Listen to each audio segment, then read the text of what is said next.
সামনের কাতারে ফাঁকা জায়গা থাকলে আর কোনো মতেই যদি আপনার পার হওয়ার উপায় নেই, মানে গলা কান ফেঁদে যেতে হবে, ডিঙিয়ে যেতে হবে, মানে কাঁধের ওপরে পা রেখে যেতে হবে, এটা এই সাহস করা উচিত না। প্রত্যেকের একটা আদব আছে। যদি তাদেরকে নম্রতার সাথে বলেন একটু রাস্তা দেন, সামনে ফাঁকা আছে, সেই সময় তার খোদবা শুরু হয়নি। আর খোদবা শুরু হয়ে গেলে সেটা আলাদা কথা, তখন তার কথা বলা যাবে না। সেই সময় ইঙ্গিতে যদি বলা হয় যে সামনে যাওয়ার রাস্তা করে দাও, তো আলাদা কথা হয়ে যাবে। কিন্তু যদি একান্তই জায়গা না থাকে, সামনে খালি জায়গা থাকে, আপনাকে যেতে, সেটা মাজবুরি। আর জানেন আপনি, মাজবুরি অবস্থায় যেটা হারাম থাকে হালাল হয়ে যায়। তো মাজবুরি অবস্থায় আপনি যেতে পারবেন, তখন আপনার দোষ হবে না। কিন্তু মাজবুরি অবস্থা যদি না হয়, তাহলে আপনার গোনাহ হবে।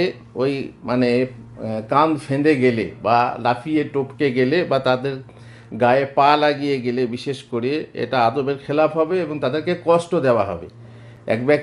এক সাহাবী আসছিলেন, রাসূলুল্লাহ সাল্লাল্লাহু আলাইহি ওয়াসাল্লাম খুতবা দিচ্ছিলেন, আর তুমি বললেন ইজলিস, তিনি বললেন ইজলিস ফাকাদ আজাইতা ওয়া আনাইতা, বসে যাও, তুমি লোকদেরকে কষ্ট দিচ্ছ, দেরি করে এসেছো। তখন সে বসে গেল। তো এই যে নিষেধ হচ্ছে যে এইভাবে কান ডিঙিয়ে বা ঘাড় ডিঙিয়ে যাওয়া, এটা হচ্ছে নিষেধ। এটা করলে পরে গোনাহ হবে, মানুষের সাথে বেয়াদবি হবে ইত্যাদি। একান্ত যদি মাজবুরি হন, মানুষ যদি আপনাকে জায়গা না দেয়, তাদের জন্য সামনে জায়গা রেখে পেছনে বসে যায়, তো তাদের জন্য দায়ী হচ্ছে তারা নিজেরাই, দায়ী হবে তারা নিজেরাই। সুতরাং সেই ক্ষেত্রে আপনি মাজবুরি, আপনি সামনে যাবেন, সেটা আলাদা কথা।